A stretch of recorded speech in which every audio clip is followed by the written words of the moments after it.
señores, esta primera gráfica nos muestra la realidad actual. Es decir, los ciudadanos y ciudadanas en muchas ocasiones son jueces. Fallan los negocios sin conocer el expediente, en ocasiones sin conocer los nombres de las partes, por supuesto sin conocer las normas. Y esa es una conducta que se extiende también a los medios, de manera que esa es la realidad que vivimos hoy las jueces y los jueces. Pero también un cierto sector del funcionariado público se permite aplaudir las sentencias de los jueces o denostarlas, con lo que no hace otra cosa que afectar, digamos, la majestad en el sentido amplio de la palabra de la justicia. Hacen falta quizá personas como Federico el Grande. Tal vez recuerdan que un molinero tenía un sucio molino ahí cerca de su palacio y Federico el Grande mandó que derrumbaran el molino y un juez de Berlín falló a favor del campesino. Dice la leyenda, hay quien sostiene que Federico el Grande no era tan democrático, que él dijo: me alegra comprobar que todavía hay jueces en Berlín. Quizá una actitud republicana de acatamiento a la justicia tranquila y serena sería más favorable, digamos, a la construcción de instituciones en nuestro país. Lo cierto es que de lo que producimos quienes habitamos un determinado país, el Producto Interno Bruto, una parte va al Estado y el Estado lo gasta y la gente lo que quiere es, por supuesto, no solo legitimidad, o sea, buenas elecciones, buenos nombramientos, etcétera, sino confianza, es decir, confiar en las personas que tienen a su cargo ese gasto. ¿Y qué variables concitan la confianza? Las variables que concitan la confianza son básicamente dos: la sinceridad y la competencia. Cuando llevo mi carro al mecánico, cuando busco un técnico para mi aparato de televisión o cuando elijo un restaurante, estoy pensando en la sinceridad, es decir, que no haya un doble discurso, que haya una actitud coherente, ética de parte de quien me va a brindar ese servicio, y en la competencia. La ciudadanía espera del Estado exactamente lo mismo: transparencia, ética y efectividad en lo que hace. Resulta que eso que espera la ciudadanía no es lo que está sucediendo. A pesar de centenares de conferencias anticorrupción, la última importante fue en el 2016 en Londres, el Anti-Corruption Summit en Chatham House, que fue muy simpático porque se quedó un micrófono abierto y la reina le preguntó al primer ministro de qué se trata esta reunión. Ella va a todas las reuniones y el primer ministro, que no sabía que el micrófono estaba abierto, dice: esto es una conferencia anticorrupción donde están los más fantásticos corrupted countries over the world, ¿no? Y entonces tuvo después el canciller británico que presentar disculpas a varios países en África y América Latina por lo que había manifestado. Pero sí, corrupción, que cuánto vale, que es muy grande, etcétera. Esto me recuerda al famoso cuento de Quevedo. Los ratones se reunieron, estaban descontentos con el gato y a alguien se le ocurrió la brillante idea de ponerle un cascabel en el cuello al gato, con lo cual cuando el gato apareciera era fácil resolver el problema. Aplaudieron esa moción bastante buena, poco populista, porque el viejo gato, el más viejo, dijo: sí, pero ¿y quién le pone el cascabel al gato? Entonces es fácil hablar de las cosas, pero la pregunta sigue siendo ¿quién le pone el cascabel al gato? Lo cierto, como decía Monterroso, es que cuando me desperté, el dinosaurio todavía estaba allí. La realidad es que hay confusión, desencanto y en ocasiones resignación alrededor de la corrupción. A mí me lleva eso a pensar que las estrategias en relación con la corrupción deben ser revisadas. No hay tiempo hoy por supuesto no está preparado para eso, pero incluso la lucha contra la corrupción me parece una expresión que vale la pena ser revisada desde el punto de vista lingüístico, porque pareciera que la corrupción es una cosa, ¿no? Y si la corrupción fuera una cosa sería muy sencillo. traed a mi vista el dragón de la corrupción, yo le corto la cabeza, pero ¿quién me lo trae? ¿No? La corrupción parece ser más bien sistémica. ¿Qué es la corrupción? Bueno, yo pienso que es sistémica porque viene de la descomposición de los sistemas, ¿no? Eso es lo que, digamos, indicaría el origen etimológico de la palabra, y una referencia muy de las sabanas de Bolívar, Sucre y Córdoba, tal vez también de esta región. Cuando yo estaba pequeñito se hablaba de, cuando algo olía mal decía huele como a huevo curruto, y nunca supe que era curruto, pero con el tiempo me di cuenta que era una sencilla apócope de la palabra corrupto. Un huevo se corrompe, entonces pues un huevo corrupto es un huevo descompuesto, ¿no? Es decir, la corrupción es la descomposición de los sistemas. Ahora, ¿por qué hay corrupción? Hay centenares de explicaciones. Yo he recogido las principales y puesto en rojo. Bueno, acá dice que los políticos, hay unas que son contradictorias, que es que hay mucha descentralización o poca, ¿no? Que hay mucho o poco libertad de mercado, incluso que es inherente al ser humano, dijeron unos contratistas, ¿no? Etcétera. Pero la que quiero señalar aquí, porque es la que tiene que ver con el tema, es porque no hay justicia. Porque no hay justicia. Y eso va en línea con una reflexión que quiero traer a colación de la última investigación académica importante que se hizo en esta materia, que la hicieron Transparencia por Colombia y la Corporación de Excelencia en la Justicia en 2008. En esa investigación, que tuvo muchos talleres y grupos de foco, etcétera, se llegó a la conclusión de que los talleristas, la gente que participó en los talleres, no identificó a la rama judicial dentro de las mayores causas y manifestaciones de corrupción. Eso está escrito. No es la justicia una de las causas de la corrupción. Por supuesto, debe entenderse referida a los aspectos misional y administrativo, o sea, lo que decía el profesor Petit, ¿no? Administración de justicia en sentido administrativo y administración de justicia en sentido material. Pero entonces, ¿por qué la reiterada afirmación de la corrupción en la justicia? Yo voy a decir más adelante el tema de los escándalos del año 17, 15 de alta corte, etcétera, que son muy nocivos, pero quiero señalar aquí otra cosa diferente. Es que en esos mismos talleres se dijo que los participantes, esos mismos que dijeron que la corrupción no estaba identificada como una causa principal de la corrupción, dijeron que reprochaban a la justicia y a los órganos de control la falta de eficacia en la lucha contra la corrupción.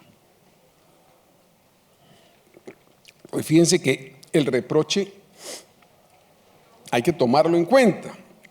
¿Qué es lo que la gente quiere? La gente quiere que la justicia le resuelva el problema de la corrupción. Y en ese mismo informe hay una frase que dice: el éxito en la lucha en contra de la corrupción depende del buen funcionamiento del sistema judicial. Entonces yo digo, ni tanto honor ni tanta indignidad, porque esa afirmación no es académicamente sólida y es la que está detrás de la otra afirmación. O sea, hacen un juego. Decir que del juez depende el éxito en la lucha contra la corrupción va en juego con aceptar que la gente critique a la justicia principalmente no por su corrupción, sino por no haberle resuelto el problema de la corrupción. No sé si estoy siendo claro o es demasiado... Okay. La corrupción es sistémica, decía, y por lo tanto la afirmación no puede ser sólida académicamente.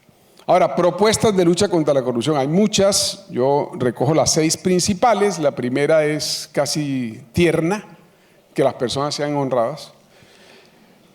La segunda merece todo un capítulo aparte, que es cómo se educa en moral.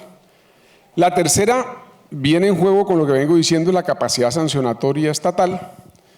Y luego están temas técnicos, incentivos y desincentivos, transparencia, uso de tecnología, sistemas organizacionales, etcétera, pero me voy con la capacidad sancionatoria. Bolívar pensaba lo mismo. Bolívar dijo que para extirpar la corrupción eran necesarias medidas fuertes, y entonces decretó la pena de muerte, y a los jueces que no decretaban la pena de muerte, etcétera, ¿no? pero desde 1824 han pasado algunos años y parece que Bolívar, digamos, bueno, él no tenía obligación de haber accedido todavía al pensamiento sistémico, etcétera, que para entonces no existía. Entonces, esto de que la solución venga de Bogotá, del Ejecutivo, de órganos de control y de justicia, que desde Bogotá lo controlan todo, y etcétera, etcétera, ¿no? Es sencillamente como confiar la inspección de calidad al final de la línea de producción. O sea, es el punto de vista del control de calidad antes de Juran y Deming, antes del control de la calidad total. Mejor dicho, es una añagaza, ¿no?, que solo merece estar en una biblioteca llena de moho y de telaraña. Eso no tiene sentido. Yo tengo 7 hijos y no puedo estar donde ellos están. No. Una me diría, qué oso, usted no puede venir a la discoteca porque yo estoy, no, etc. Yo no estoy donde ellos están. El control es el autocontrol, no, fundamentalmente, no. Todos los funcionarios que creen que gobiernan, controlan, auditan, fiscalizan, etcétera, desde Bogotá, ¿no?, están en algo que yo denomino la ilusión del control. Yo dicto clase en la universidad como muchas de las personas aquí presentes y nunca he tenido un rector que vaya a la puerta a ver si estoy dictando la clase. ¿Qué tal que eso funcionara así? Imagínense ustedes uno, ¿no?, con un auditor de la clase, ¿no? Entonces, por cada profesor un auditor que vaya a ver si dictó la clase o no la dictó, y además si la dictó bien o no la dictó bien. Eso podría funcionar. Úsenme la reflexión. O sea que hay una crisis del concepto de control. Es un control fundamentalmente extrínseco, no autocontrol. Son mamotretos documentales, históricos, de cosas que sucedieron hace 25 o 30 años, son necropsia, ¿no? Se centra en detectar fallas y parte de la base de la desconfianza, es decir, como si el funcionariado público se dividiera en dos, los que están nombrados para en principio robar y los que están nombrados para en principio controlar a los otros para que no roben. 10 segundos de reflexión. Ok. ¿Y al alcalde quién lo ronda? Entonces se necesita un nuevo discurso del control. Yo sintetizo diciendo control en realidad es lograr resultados deseados. Eso es control. Lo otro es una ilusión de control. Y digo que es una ilusión de control porque si le encomiendo a mi nieta a una enfermera y la llamo a las 6 de la tarde, le digo todo bajo control y me dice que sí, y cuando llego a mi casa a las 8 de la noche encuentro que la nieta está en un estado desastroso, no me serviría que me diga, oiga, pero usted me dijo que todo estaba bajo control. Sí, aquí le tengo un informe, ¿no?, completo de lo que pasó. A mí no me interesan los informes, me interesa si las cosas sucedieron bien. Eso es estar bajo control. Entonces, para estar bajo control, naturalmente hay un tema que es la norma, la cultura y luego la intervención en sede judicial o administrativa que va corrigiendo y va ayudando, pero es una simple ayuda a una cuestión mucho más amplia y sistémica que es el rule of law, el Estado de Derecho. Ese papel de ayudar a poner en control las cosas lo hacen los jueces. Naturalmente, para nosotros en el Consejo de Estado, la condición de juez es una condición sagrada. Decimos corruptio optimi pésima, la corrupción de lo mejor es lo peor. Si la sal se vuelve sosa, ¿con qué se la salará? Es obvio que el juez ha de ser íntegro y es obvio que el escándalo de alta corte es más erosivo, ¿no?, que cualquiera otro, pero siguiendo los niveles de recursión también esperan las comunidades locales que sus jueces sigan esa misma máxima, corruptio optimi pésima. Es decir, ¿qué se puede esperar de este pueblo si el juez bla, bla, bla, bla, bla? ¿Qué se puede esperar de esta nación si los jueces de alta corte bla, bla, bla? Perdón que vaya rápido, pero no hay tiempo. Juez imparcial es una redundancia y juez corrupto un oxímoron. El juez imparcial es una redundancia porque si el juez se le vendió a una de las partes ya no es juez, es sencillamente parte, es parte en el proceso. Y juez corrupto es un oxímoron porque si el juez es corrupto, entonces es un sistema que no funciona, no es juez. El juez necesariamente equivale a la legitimidad y a la confianza. No hay un juez, no existe juez si no hay confianza en esa persona que ha de administrar justicia. Por esa razón es que en mi caso, y siento que es el de muchos colegas y muchas colegas, ante los escándalos, siguiendo a Tugendhat, me pregunté, ¿qué siento? ¿Vergüenza, resentimiento o indignación? Y la respuesta fue las tres. Siento vergüenza porque no siendo el infractor, sin embargo, cuando llego a mi casa me pase como decía la doctora Marta Nubia, ¿no? Que me pregunta a mi madre, ¿cómo es esa cosa de sus colegas del cartel de la mamá? Hay que explicar la cosa. Entonces, siento resentimiento porque naturalmente me ponen a explicarle a mi madre y a mis compañeros del colegio y la universidad cosas que no querría tener que estar explicando, ¿no? O sea, soy un afectado por esas conductas y siento naturalmente la indignación porque formo parte de la comunidad. El Consejo de Estado ha sido distinguido recientemente, enhorabuena señora Presidente.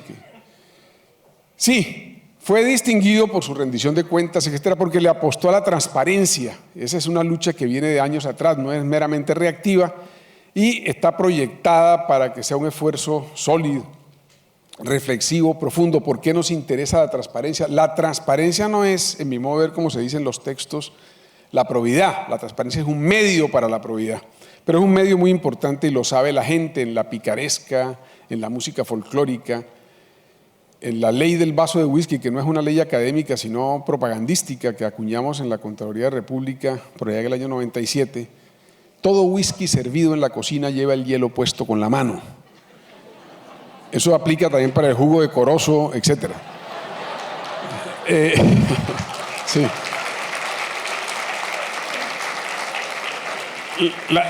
La transparencia siempre es que ayuda bastante porque la opacidad, ¿no?, permite cosas muy desagradables. Esto me imagino que no tiene derechos de autor, debe ser de los mexicanos, pero evidentemente si no hay transparencia lo más probable es que haya gato encerrado. Entonces llego sencillamente al final para proponer que el principal obstáculo para una revolución moral, como para cualquier acción humana, es no creer en sí mismo. Si uno cree que está derrotado, como dice el dicho popular, quien no espera vencer ya está vencido. Entonces, la desesperanza en materia de una revolución moral en nuestro país es el principal obstáculo. Por eso, pensando en eso, se me ocurrió que nosotros ya hicimos revoluciones morales en Colombia, hicimos dos. La que tiene que ver con no con el narcotráfico, sino con la connivencia, es decir, con la actitud social en relación con el narcotráfico. La actitud social en relación con el narcotráfico, todo para las personas más jóvenes en la audiencia, era que nuestro país era connivente con el narcotráfico, ¿no? Ese no era un problema del que se había hecho conciencia hasta que hechos sucedidos, sobre todo a final de la década del 80, estamos conmemorando 30 años de, más o menos, digamos, de años de masacres, de asesinatos, de magnicidios, del asesinato de Luis Carlos Galán, etcétera. Por una serie de razones, en fin, se logró hacer esa revolución moral que, digamos, disminuyó de manera radical la connivencia con el narcotráfico, y lo propio sucedió con el paramilitarismo. Hubo una época en que jefes paramilitares fueron al Congreso y produjeron discursos y se los publicaron en separatas de los periódicos, etcétera. Creo que la situación ha cambiado. Y en esas luchas hubo un papel crucial de jueces, magistrados y magistradas. Tenemos mártires, tenemos personas que, si bien no fueron eliminadas físicamente o heridas en atentados, etcétera, sufrieron las presiones, las amenazas de todo tipo, ¿no? El famoso dicho vulgar, pero que muestra una época del país de que había dos metales, o plomo o plata para los jueces, etcétera. Bueno, pues la judicatura colombiana, esa judicatura que también defendió aquí la doctora Marta Nubia, esa judicatura contribuyó a esas dos revoluciones morales y está contribuyendo con las dos que tiene la nación por delante. La que tiene que ver con superar la cultura del miedo para trocarla por la de la paz y la esperanza, y la que tiene que ver con disminuir radicalmente el umbral de la tolerancia a la corrupción. Se me acabó el tiempo, solo quiero decir que estas revoluciones morales se hacen desde arriba y desde abajo. Desde arriba ustedes pueden leer, es que el ciego del Lazarillo de Tormes tenía un racimo de uvas y le dijo que se lo comieran de a una en una. Y de pronto el ciego empezó a coger de a dos y el Lazarillo le dijo al Lazarillo, le dijo, usted está cogiendo de a dos. Y el Lazarillo le dice, pero si usted es ciego, usted no sabe de a cuántas estoy cogiendo. Y dice, sí, porque yo estoy cogiendo de a tres y usted no ha dicho nada, ¿no? Entonces las revoluciones morales son desde arriba. Si la clase dirigente de este país quiere que la gente no coja de a dos, bueno. Y desde abajo, bueno, la frase de Margaret Mead nunca sobra. Esta mujer maravillosa, mujer extraordinaria, hizo esta frase que no es poco contraevidente al principio, es paradójica. Primero empieza diciendo algo que parece excepcional. Nunca dudes de que un pequeño grupo de ciudadanos pensantes y comprometidos pueda cambiar el mundo. O sea, parece que fuera excepcional, que estuviera diciendo, sí pueden. Pero el remate de la frase es extraordinario. Dice, de hecho, son los únicos que lo han logrado. Toda revolución moral viene de abajo. Necesita, como dijimos, unos valores, digamos, que cierren el sistema en su clausura, en el ethos del sistema. Eso le ayuda, pero vienen desde abajo. Gandhi no le pidió permiso a nadie para decirle al Imperio Británico, no, me he emancipado. Y después fueron 10, y después 100, y después 1000, y después fue la nación independiente de la India. Siempre termino con este cuento que mi esposa me dice que lo quite, y voy a hacerle caso porque está aquí además.